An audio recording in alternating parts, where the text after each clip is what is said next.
Welcome to Chapter 3 of Deadly Manners. We'll begin our program after this quick word from our sponsors. Let me tell you something. MeUndies are the softest, most comfortable underwear you'll ever wear down there. Every pair of MeUndies is sustainably sourced, which is important, and made from micromodal. It's a fabric that's 3 times softer than cotton. If you're used to buying boring underwear, check MeUndies out. It'll change everything. You have to feel for yourself and see why MeUndies has sold over 5 million pairs to date. That's a lot of undies. And if you don't love your first pair of MeUndies, they're free. A free pair of undies. For a limited time, get 20% off your first pair plus free shipping at MeUndies.com/deadly. That's MeUndies.com/deadly. So this episode is brought to you by Audible. Audible is the world's leading provider of audiobooks. In fact, there's even 28 titles by or read by the cast from the Deadly Manners, including Michelle's book. What's it called? The Diva Rules, in which Michelle does the narration herself. If you want to subject yourself to it, you can get it on Audible. It's fabulous. You gotta get it. You can get 1 free audiobook and a 30-day trial from Audible just by going to audible.com/deadly. That's a free audiobook and a 30-day free trial at audible.com/deadly.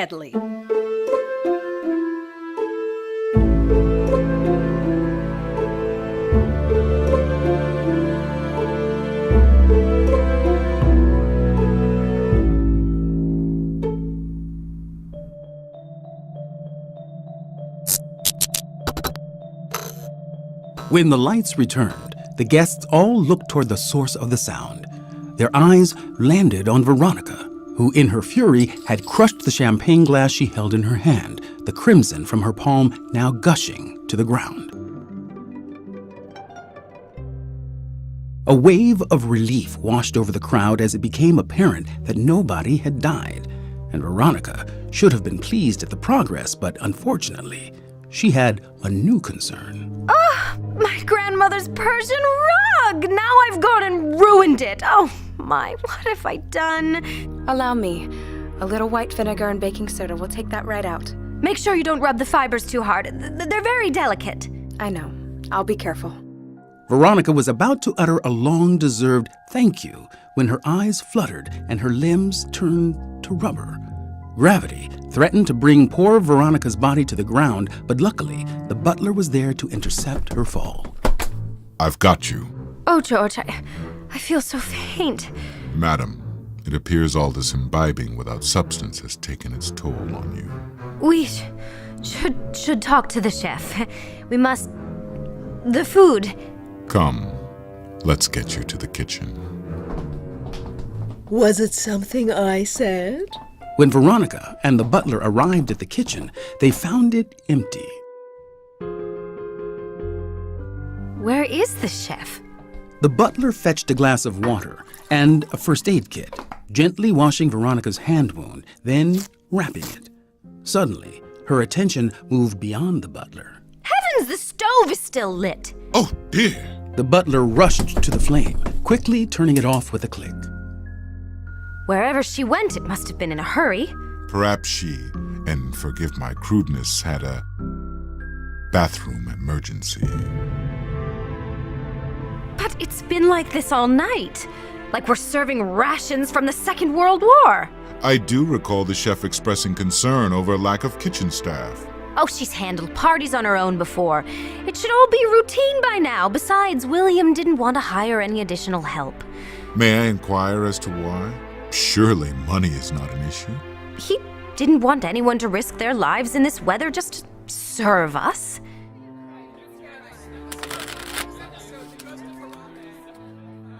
In the living room, William had offered himself as the fortune teller's next victim, while Esther confined herself to a corner, seemingly having had enough alleged truth for one night. Temperance. That's a good sign. Means you're accommodating. Economical. Economical? Just look at this place. Now, James, you know this home belongs to my wife's family. I am but a guest of her extravagance. Ooh. Ooh? Chariot card. Which means... War. Triumph. Vengeance. Great Scott! You hear that, William? Sounds like you're going to exact justice on the culprit responsible for tonight's deadly shenanigans. I hope so. The fortune teller took William's hands in his. You're a man who's never had much in his life, aren't you? Huh. Is that what the cards are saying? It's what your rough, calloused hands are saying. The fortune teller traced the dried creases of William's palms. You're a man who's chopped wood, lifted stone, cut steel. It's true. Used to be a real blue-collar boy. These hands have a whole history to them. I spent years working in a machine parts factory, even after I married Veronica. Then the war took us overseas. When we came back, nobody was scrambling for parts anymore, so a lot of the factories were shut down or bought out by bigger business. Good thing you had Veronica's inheritance to break your fall then, eh? Thank God for that. And her terrible taste in men. Back in the kitchen, the butler tended to a slightly calmer Veronica. How are you feeling? Firm on your feet? A bit. The water is helping. Any pain in your hand? I think it looked worse than it was. But you were right, I do need some sustenance. Is there anything else prepared in the fridge? Well, a rather wet-looking beef Wellington that could be heated up. Some hastily chopped crudité. Where could the chef possibly be? Wait, you don't think... That she's gone on a murder spree throughout the house. Well, I wasn't going to say it like that. All of the knives are accounted for. Like she would use her own knives! Look at me. Look at what this party has done to me, accusing my very own chef of heinous things that are most likely the cause of that drunk, awful man out there. Which one? Olivia lingered in the doorway, sipping champagne. Taking lessons from George in stealth, are we? I wasn't trying to be discreet. Everyone's so wrapped up in themselves that no one even notices. Olivia, please. I don't need another stress added to my plate right now.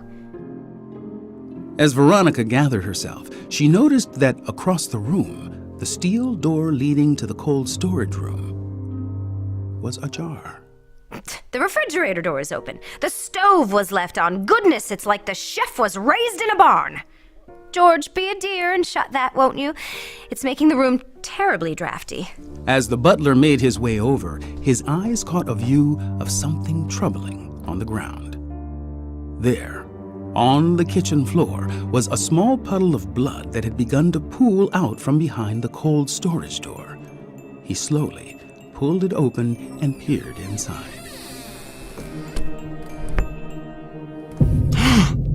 Madam, I believe I found the chef. Veronica quickly ran over to the butler and covered her mouth in horror. And the magician. There, hanging on two meat hooks, were the lifeless bodies of the magician, a bullet wound still embedded in his skull, and the chef, whose cause of death was most likely the sharp hook that protruded through her chest. Oh my God! Look away, Olivia. Oh, George, this is so horrible I could scream. Why does this keep happening to me? Yes, you. Help! The chef struggled to speak, her final words gurgling. Chef, please tell us quickly, who did this to you? It was... The chef's eyes closed as the last breath left her body. It was whom? Chef! I find the timing of this rather curious. Well, I imagine this must have happened when the lights went out. I said we should have kept the candles lit. They were only out for a minute. Wouldn't have been enough time to kill her. And how would you know? Because it takes a full minute to walk here from the living room. The killer would have had to move the magician in that same time. But from where? His body has been missing since Mr. Feinstein's untimely passing. Maybe he never left the room. Maybe someone hid it to throw us off, then waited for the right moment. I suppose it could have occurred during Esther's commotion with the gypsy. Good thinking, George. Hell, maybe that was all a distraction. Which goes back to my first theory that two people here are working together. Possibly Esther and someone else. Oh, for heaven's sakes, now is not the time for your Nancy Drew nonsense, Olivia. Mr. and Mrs. Clark have been upstairs for quite some time. And George, please don't encourage her. Veronica felt herself spiraling out of control again. We cannot talk about this any longer. The more we speculate, the more I just can't. Apologies, madam. Miss Olivia's enthusiasm can be quite infectious. I did not mean to cause any undue stress. No, of course not. Veronica shut the fridge door and grabbed a nearby dish rag. Getting down on all fours, she aggressively blotted at the wet blood. Mrs. Billings, allow me. Just go, both of you. Make sure the party is still going on and everyone is having a good time. And do not tell William. He loved Chef. This will absolutely crush him. We can't hide it forever. Oh, I'm aware, Olivia, and I will tell him myself. Now go. The butler watched as Veronica's frantic wiping only seemed to spread more of the blood around. I'll fetch the maid. No, it's fine. The less people who know about this, the better. I can handle it. Very well. Olivia and the butler made their way back to the party room. You know you shouldn't antagonize your mother that way. I'm not doing it on purpose. I mean, not really.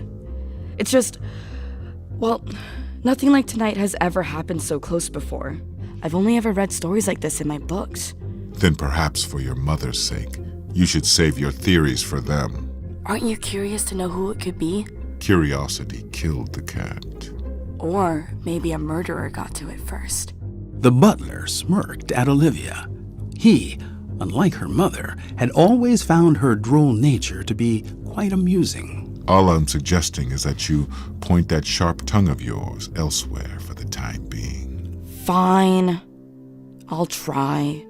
As they re-entered the party, the butler returned to his rounds while Olivia set her sights on the maid, who was just finishing cleaning the carpet. Beatrice, you look like you could use a break. Not necessary, Miss Olivia. Besides, I don't think your mother would want you to enjoy stop. yourself? Come now. She's not a complete monster. I insist. Over here, my little feather duster. I'll be gentle. The maid warily sat across from the fortune teller. William noticed Beatrice getting her cards read and came over. You know what? Maybe I should go check on George. Nonsense. Beatrice, please, have a go. The fortune teller laid out Beatrice's cards before her. Ah. Golly, this is rather nerve-wracking. Reversed Empress. Girl, you must be popular. What? No, I'm not. What? It usually means you have some suitors after you. Makes sense. Pretty face like yours. The men at these parties are usually a big fan of hers. Unless... Beatrice, do you have late-night guests after we've all gone to bed? No, of course not. I would never invite anyone into this home without express permission. Her desperate eyes met with William's. I swear. William gave her a reassuring pat on the back. It's all right. I believe you. I mean, it could also mean you're indecisive. That sounds more like me. I guess. Meanwhile, Veronica, in a fresh, new black dress, re-entered the party. Her attention was immediately grabbed by the small group of guests once again gathered around the fortune teller, but more so by her husband's hand, which was resting gently on the maid's back. But then we have the Queen of Swords. Are you by chance a widow? Technically, yes. When were you ever married? Just as a teenager. He was a childhood friend who had been stricken with polio. His time was very short, and his only wish before he died was to get married. So I did it. Huh. Did you love him? Beatrice grew increasingly uncomfortable. In a way, I suppose. I'm seeing a lot of plans to travel in your future. 6 of Swords, 8 of Wands. All denote an impending journey. Lucky. What? No. I never go anywhere. I wouldn't. Of course Beatrice isn't leaving. Where would she even go? Everything she needs is right here in this house. Isn't that right, William, darling? She squeezed her husband's shoulder lovingly. The maid looked down at the floor, ignoring Veronica's piercing glare. Veronica, what's the word from the chef? Oh, this and that. Just had a little issue with the meat, is all. George will help get it sorted. I hope soon. The guests have really been putting away the liquor. They're a bit on the rowdy side. At least they're enjoying themselves. May I be excused? As long as you don't pack a suitcase. It was a joke, Beatrice. My word, lighten up. Yes, very good. Well, I, for one, am relieved you won't be going anywhere. You'd be sorely missed around here. By all of us. Yes, all of us. Thank you. That means so very much to me. As Beatrice scurried off, Olivia leaned in close to the fortune teller. Guess your abilities aren't always so accurate. Cards don't lie. People do. Across the way, despite Veronica's desperate attempts at dodging, Barbra had made it her mission to corner her once again. I just heard that even your help wants to leave, and she's getting paid to be here. The card reading is just a parlor trick. There's no real truth to it. How can you be so sure? Because the mere notion is ridiculous. Telling the future from a bunch of drawings? I suppose that's true. He did, after all, tell you your party would turn around. Well, there's no reason why that can't be true. Really? I look around and all I see are reasons. For starters, you filled this house with murderers and grieving widows. Hardly the recipe for a good time. Well, now that's not fair. It's not like Esther was a grieving widow before she came here. I hope you're not planning on using that as a selling point for your next party, V.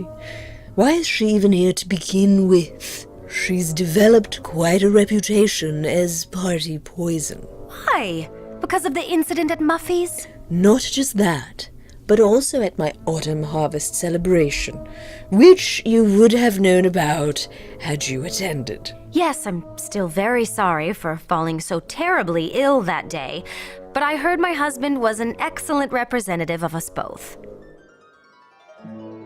But clearly not quick with the gossip, that's for certain. Why, what happened? Well, I hired a chef who specializes in breakfast cuisine. He set up this little table where he made these exotic Italian-style omelets. Garlic, tomatoes, mozzarella cheese, and those little smelly fish. Absolutely delicious. Everyone is eating and having a grand old time, but Esther starts arguing with her husband about God knows what. And the next thing I know, she's on the floor, choking on air. Oh, right, because of the eggs. She was just telling me she developed some kind of allergy to them. Yes, but Muffy's party was after mine. So that means she already knew she couldn't eat them, and did anyway. Why on earth would she do something like that? Attention, obviously. She's an old bag past her prime. Nobody looks at her the way they do me. Or even you. Honestly, I wouldn't be surprised if this whole dead husband bit is another one of her ploys. Don't be ridiculous. No woman would be so desperate for attention that she'd kill her husband. But she's clearly benefiting from it, in more ways than one. She gestured towards Esther, who was still sullen and quiet, cracking weak smiles as other party guests chatted and made a fuss around her. Veronica considered Barbra's words, but only until a freshly showered and still obviously drunk Roger came back to the room. Nancy doting dutifully behind him, picking the stray lint from his shirt. Nancy, please. We're not baboons. Could hardly tell with the way you've been acting. What did you say? Nothing, dear. It's just you always say that the more seriously dressed the politician, the more seriously people take him. I'm only trying to help. Why don't you help me get another drink? Because I don't think that's a good idea. Then it's a good thing I didn't marry you for your ideas. Roger made his way over to where William and Egley were cracking open a brand new bottle of gin. Nancy watched him go, disappointed. Veronica noticed her sadness and sidled up to comfort her. Everything all right? Just fine. Trying to keep my husband from embarrassing himself, as usual. You're so lucky William isn't involved in politics. Well, we've got our own problems at the moment that I'm sure no one would prefer, which leads me to this rather awkward question I feel compelled to ask. Yes? Were you and Roger in the restroom this whole time? Oh dear. Why do you ask? Did something else happen? No, just, trying to keep track of everyone, given tonight's unfolding, and I'm sure I'll have to give a full account to the police when they get here. Roger didn't want me to chaperone his shower, so I perused your lovely library instead. When he hadn't emerged after a long while, I went back to check on him and found him passed out on the guests' coats, soaking wet. I see. All right. Veronica watched as Roger downed another drink. William and James were trying to curtail him, but Roger was unmanageable. I'm a grown man. I can drink as much as I want. Certainly, but the question of should you remains. Oh, who are you, my wife?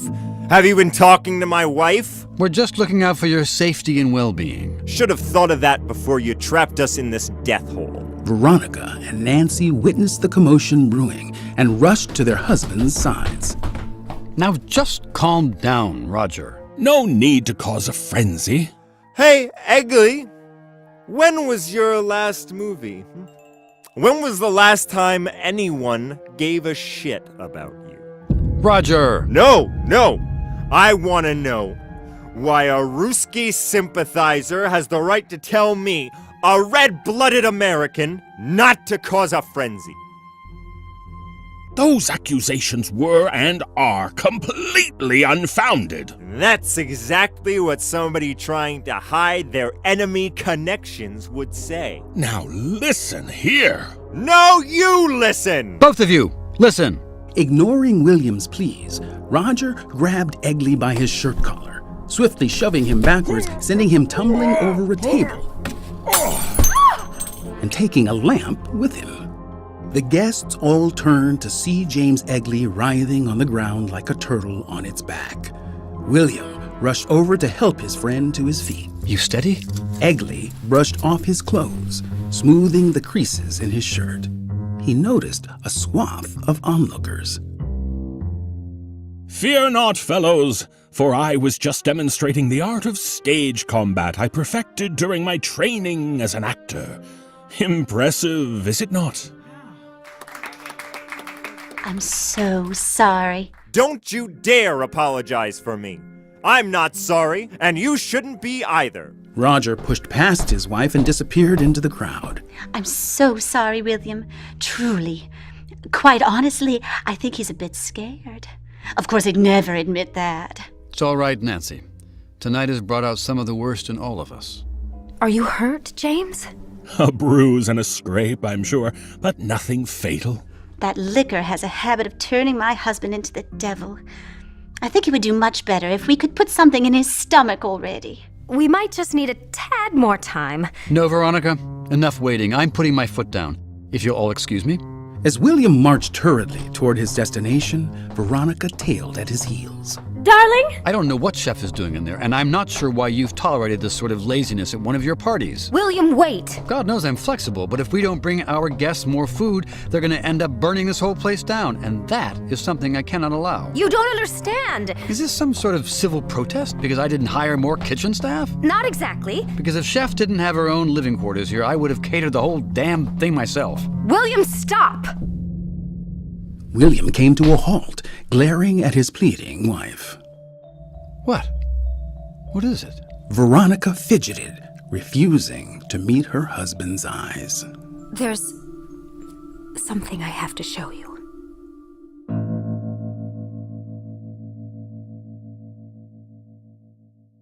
Thank you for listening.